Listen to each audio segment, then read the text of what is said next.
Well, hello, welcome back to Toy Thursday with Johnny Tiger on February 11, 2021. Last week, we got a very comprehensive look at some action figures of one of my favorite anti-heroes called Venom, and we got a look at some rather disturbing offspring of Venom, aka Venom babies. A quick recap of what Venom is because we are going to look at some more action figures and characters that are related to Venom this week. Venom is basically Eddie Brock, a guy who lost his career due to interfering of Spider-Man, and when he was at his most bitter and depressed, he bonded with an alien parasite, aka an alien symbiote called a Clinker.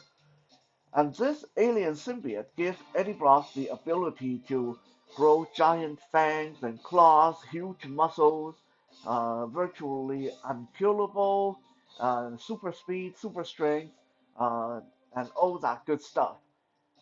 And basically, the parasite need Eddie to survive, and Eddie used the parasite to help him have his revenge on Spider-Man. Although after a while, Eddie Brock, aka Venom, actually became not exactly a good guy, but an anti-hero. He was more like a protector of the homeless people, and he would go out of his way to kill or mangle or devastate or uh, defeat criminals, gangsters, and stuff like that. The only thing that separates him from being an actual hero was his method, usually really, really violent. And the parasite, the symbiote that creates venom, uh, has this tendency to create offspring, either when it's forced by scientists who captured Eddie Brock, or sometimes it's just a natural cycle of things, such as in the case when the symbiote created the offspring known as Carnage, which bonded with the mass killer, the serial killer, uh, Cletus Cassidy, who went on and become Carnage. And Carnage turned out to be like a lot worse than Venom and a lot stronger than either Venom and Spider-Man combined. So anyway, we talked about all that last week, and this week we're going to continue our Venom series. And right now, in front of the camera, you are looking at the uh, back of a rather small, demure looking character, and you can probably tell that she's a female. And from the back, she looks like she's dressed in black.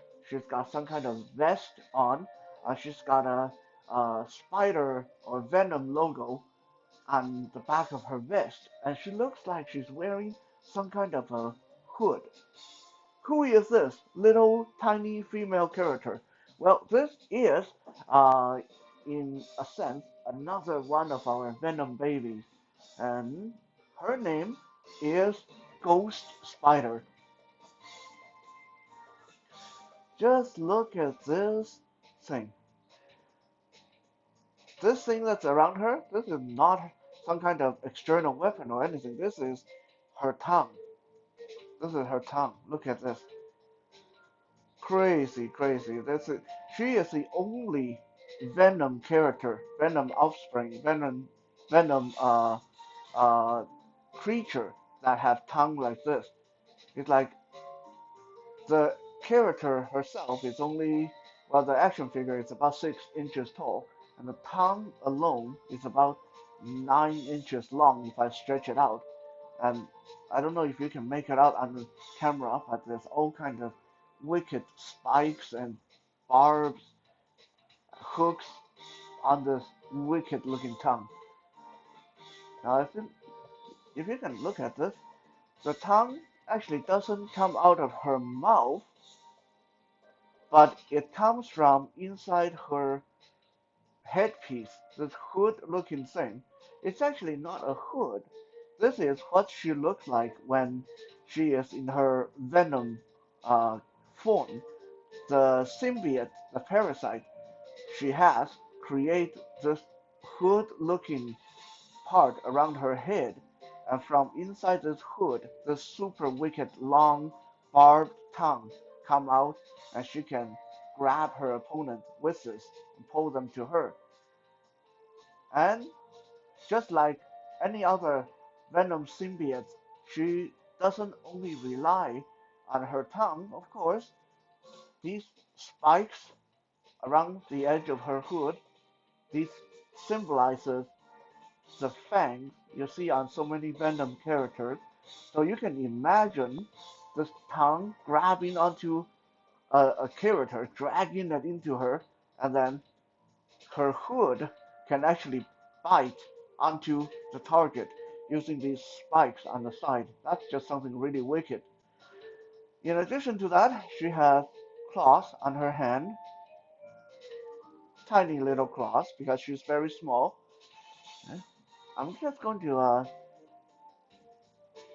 coil her tongue around her torso to get it out of the way because it tends to get in the way like this. Okay, there we go. So this is how you can display her with the tongue wrapped around herself like that.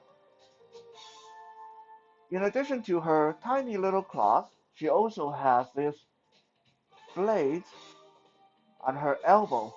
There's this little sharp blades on her elbow and other elbow over there. There's a blade, and she has this super lethal looking spikes that come out of the front of her feet. Again, we've not seen any other Venom creature that have spikes in the front of their feet like this.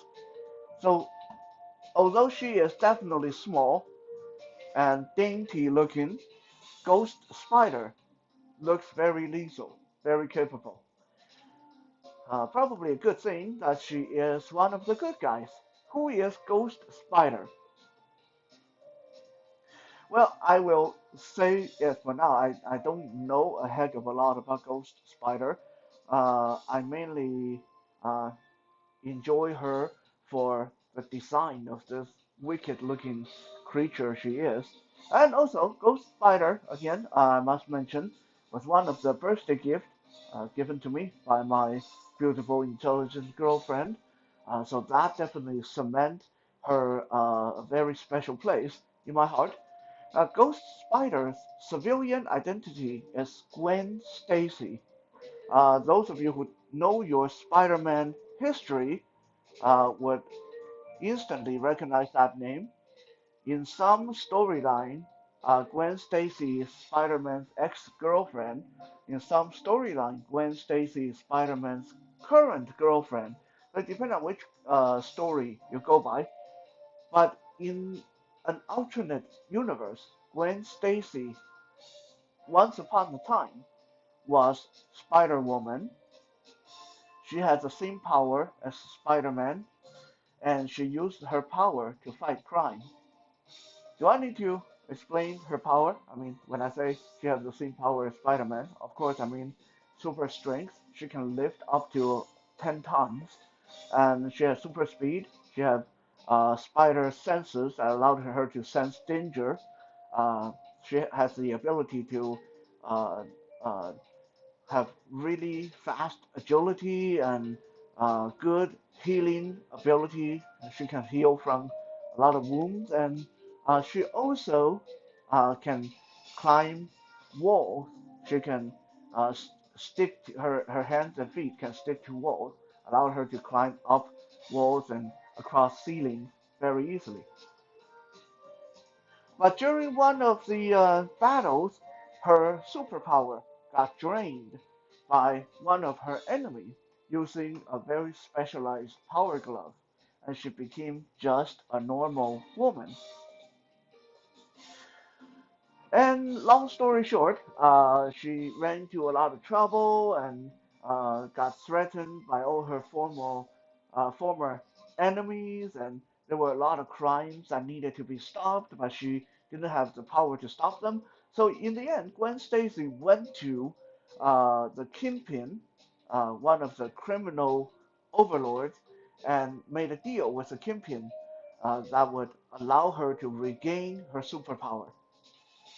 Uh, and the method that she regained her superpower was allow herself to bond with a copy of the Venom parasite or the Venom symbiote. One more profile view of Ghost Spider. Her coloration is mostly black with a little bit of blue here and there and patches of white. Her design looked a lot like just a small female, wearing a vest and with a hood pulled up around her head. It's not until you take a closer look that you realize that the hood is actually part of her. This is, again, the hood is basically the mouth of the symbiote, the parasite, with all this spiky thing on the side that symbolizes teeth of the parasite. Very cool, very cool. Even though I don't know much about the character, and uh, she is never been that big of a deal in the grand scheme of things. It's a cool design, and I'm always open for action figures that just very, very unique to the look, and very unique to the touch, like Ghost Spider here. And also the ability to add another um, family member to my Venom family tree is really cool.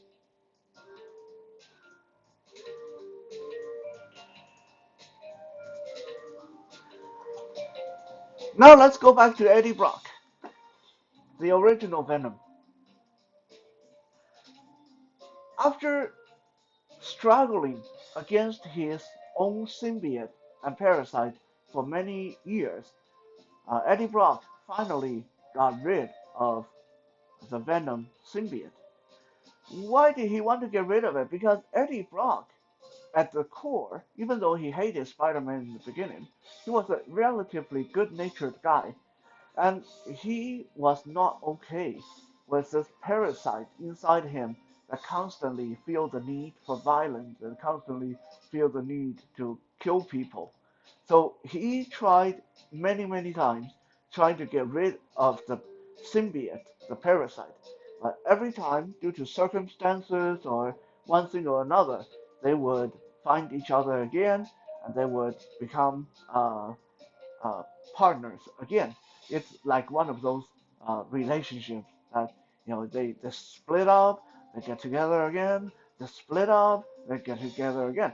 But anyway, many years later, finally, Eddie Brock got rid of his symbiote, and the parasite actually went on to possess another guy named Matt Gargan. The story is a little bit too complicated there, so we'll just glimpse past Matt Gargan because it's not relevant to what we need to know right now.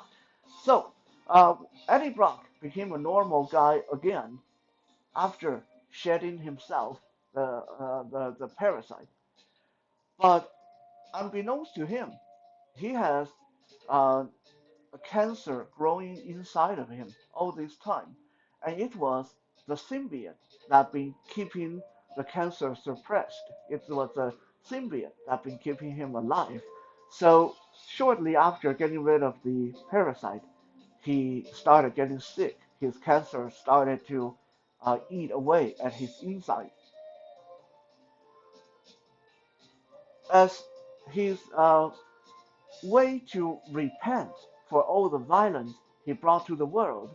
Even when he was dying of cancer, Eddie Brock decided to volunteer at a charity organization.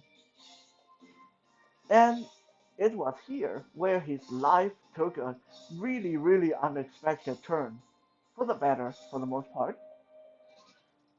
While he was working for the charity, he met the founder of the organization, who was, in truth, the alter ego, the identity, the human identity of a supervillain by the name of Mr. Negative. Uh, Mr. Negative has the kind of power, superpower, to undo almost anything. Like it's like this person can touch you and reduce you back to your basic component. If you have cancer, he can touch you, and that cancer would go away. And that's basically what happened here. Mr. Negative used his power to cure Eddie Brock of his cancer. So from here on, you think it's a happy story, happy Eddie Brock can live in peace at last, now free of his cancer. Unbeknownst to everybody, during the curing process, the power of Mr. Negative actually fused with what little bit of the Venom symbiote that was left in Eddie Brock's body. And when one day a bunch of super villains attacked the charity organization that Eddie Brock was volunteering at, this new, improved, and altered DNA in his body, the combination of the Venom parasite and Mr. Negative's power, woke up, and he became a brand new creature known as AntiVenom. And I'm going to show you guys AntiVenom right now.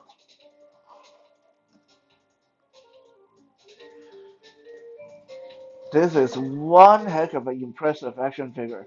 And this one made by Diamond Select in the Marvel Select line. So he's a little bit bigger than the other figures we've been showing. For the most part, Anti-Venom, because he's still Eddie Brock on the inside, looks like Venom. As you guys can see, the big, sharp claws, huge, jagged mouth with fangs, a lot of muscles, and spikes and tendrils all over him. So he looked like Venom, but with one big difference. On the outside, anyway, they have a lot of difference on the inside. Anti-Venom is mostly white with a black spider logo on his torso. So he is the opposite of Venom. When Eddie Brock was Venom, he was all black with a white spider logo on his torso. That's one big difference.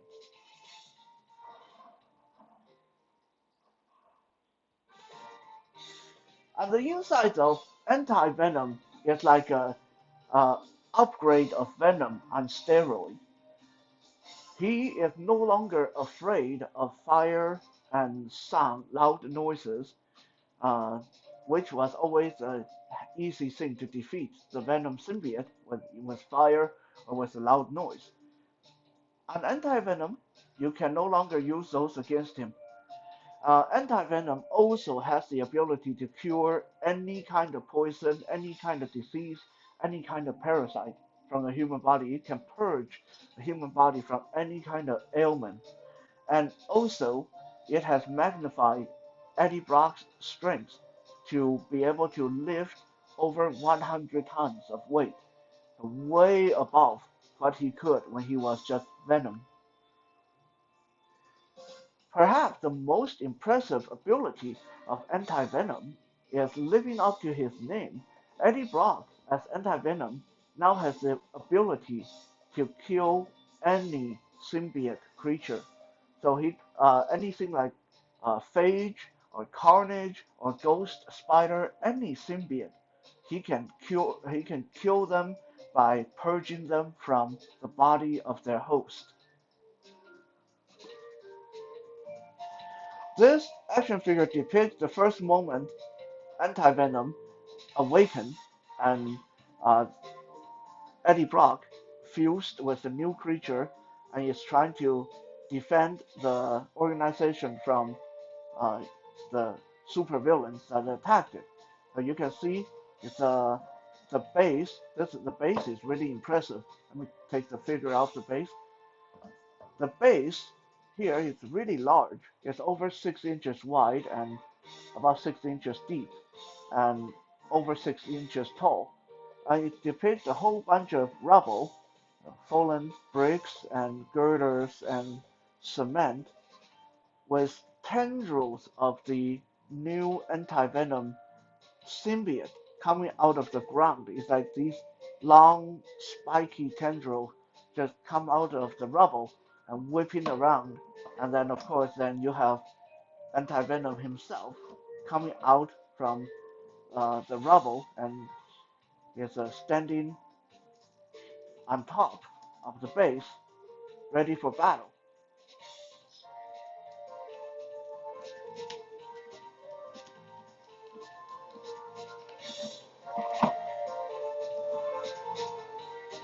Now, I will say this action figure is definitely not for kids because he is very, very spiny.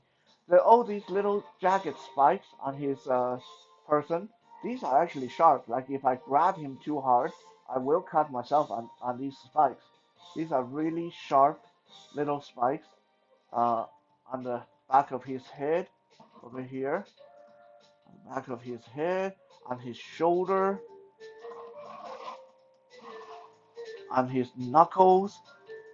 Like he has this spiky part everywhere, even around his legs. When I try to put him on his base, it's actually quite uncomfortable for me because these spikes are just digging into my skin. So this is definitely not a toy for children. This is a pure uh, display collector's piece. Very, very cool. I really enjoyed this anti-Venom action figure. I enjoy anti-Venom as a character because all these years we have Eddie Brock being tormented by the fact that he is bonded with a relatively evil and violent symbiote. And finally, now he has the chance to do what he needs to do uh, with a relatively good symbiote inside him.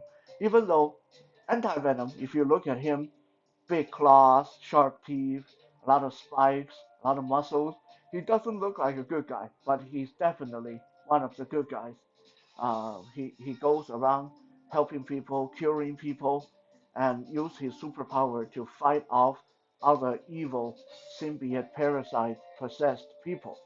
So uh, it's quite an interesting character in its own right because it's a evil, monstrous looking creature that is trying to do good things.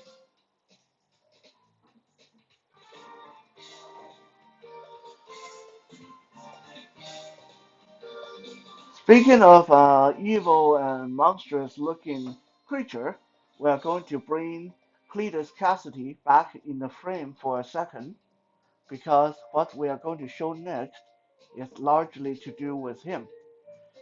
Don't know how many of you guys remember him from the last Toy Thursday. Here is Cletus Cassidy, aka Carnage, mostly red and black symbiote. He was the offspring of the original Venom and one of the most evil serial killer in the entire Marvel universe. I mean, these symbiotes, these parasites, are not that good to begin with, but if they bond with someone like Eddie Brock, who have kind of a moral value, a code of conduct about him, at least he can do his best to uh, steer them in the right direction. So not kill good people, only kill bad people. But when these symbiotes bond with someone like Cletus Cassidy here, who is a convicted serial killer, holy moly, just watch out. It's like a serial killer gaining superpower of the alien symbiote. That's scary. Okay, but we already talked about that last week, so I don't want to spend too much time talking about Carnage, even though there is a lot to say about Carnage. He is a very long-running villain in Marvel Comics. Why am I showing Carnage again today? Because the next action figure I'm going to show you, and be prepared because he is very, very scary looking. The next action figure I'm going to show you is the baby of Carnage. You see, just like the Venom symbiote, when the Carnage symbiote grow up, it also feels the need to reproduce. So one day, Carnage gave birth to a new symbiote, and this symbiote took over the body of a New York police officer named Pat Mulligan or Patrick Mulligan. This symbiote was named Toxin, and here he is. Now tell me if that's not a scary looking symbiote or not. Like Toxin is just crazy, crazy looking. Um, for those of you who are blind and watching this, Toxin is like the original Venom that combined with the Incredible Hulk. When Toxin is calm and not angry, he is usually very slim, about the size of Spider-Man. But when he go into his rage mode, when he get angry, he bulks up. He like doubles in size, and this is the version you see here. This incredible Hulk size symbiote creature with giant wide open jaw with a lot of teeth. Got this tongue going on here again with the Venom symbiote. We always have the tongue. Huge wicked claws on his hand. A lot of muscles. And if I turn him around, this is the most disturbing part of the toxin symbiote, is that on his back, you see all the tendrils of symbiote, the parasite coming out of his back, and these have these all end in like biting little snake head, like this whole nest of them on his back, like whole nest of little snake-like thing just coming out of his back. Look at these, they're just crazy, scary looking. You can just imagine, like, you know, getting grabbed by these things on his back. It would tear you to shreds. Crazy, crazy guy.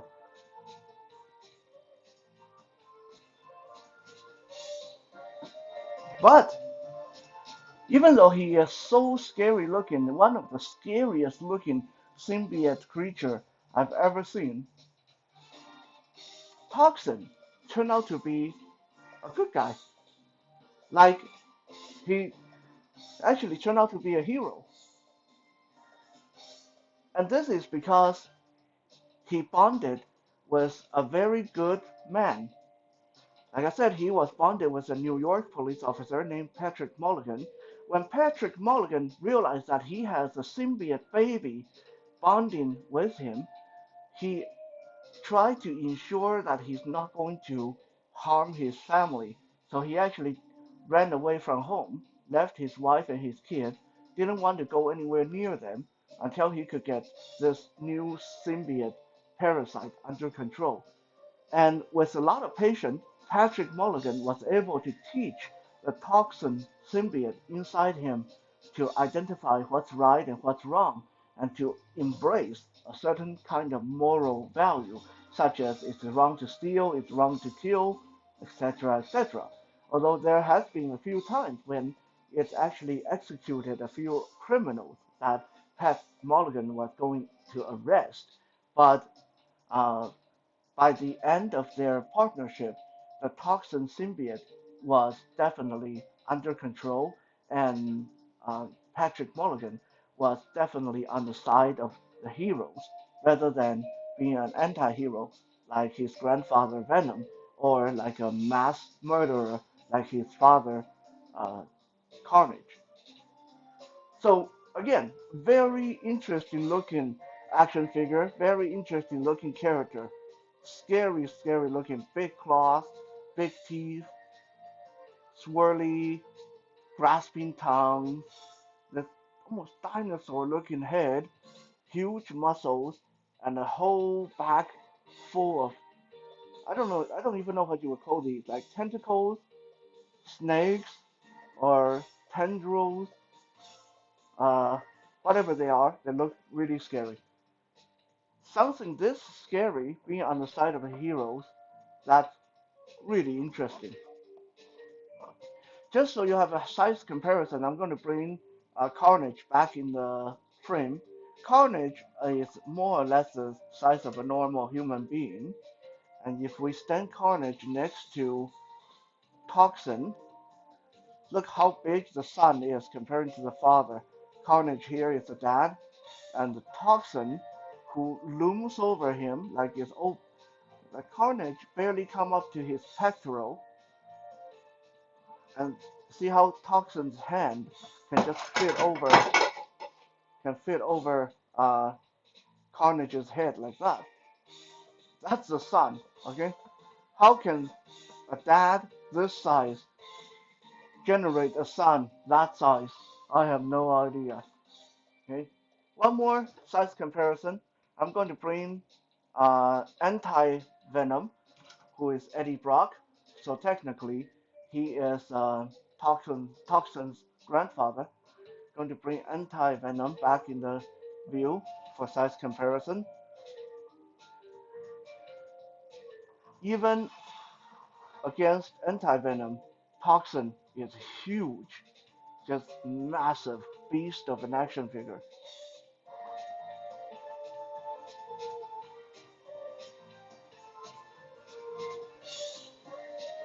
So is that the end of our Venom legacy? Not quite. We got one more Venom creature to show, but that's a story for next week. Thank you for checking out today's Toy Thursday. We'll be back again tomorrow for Fitness Friday. For now, have a good night.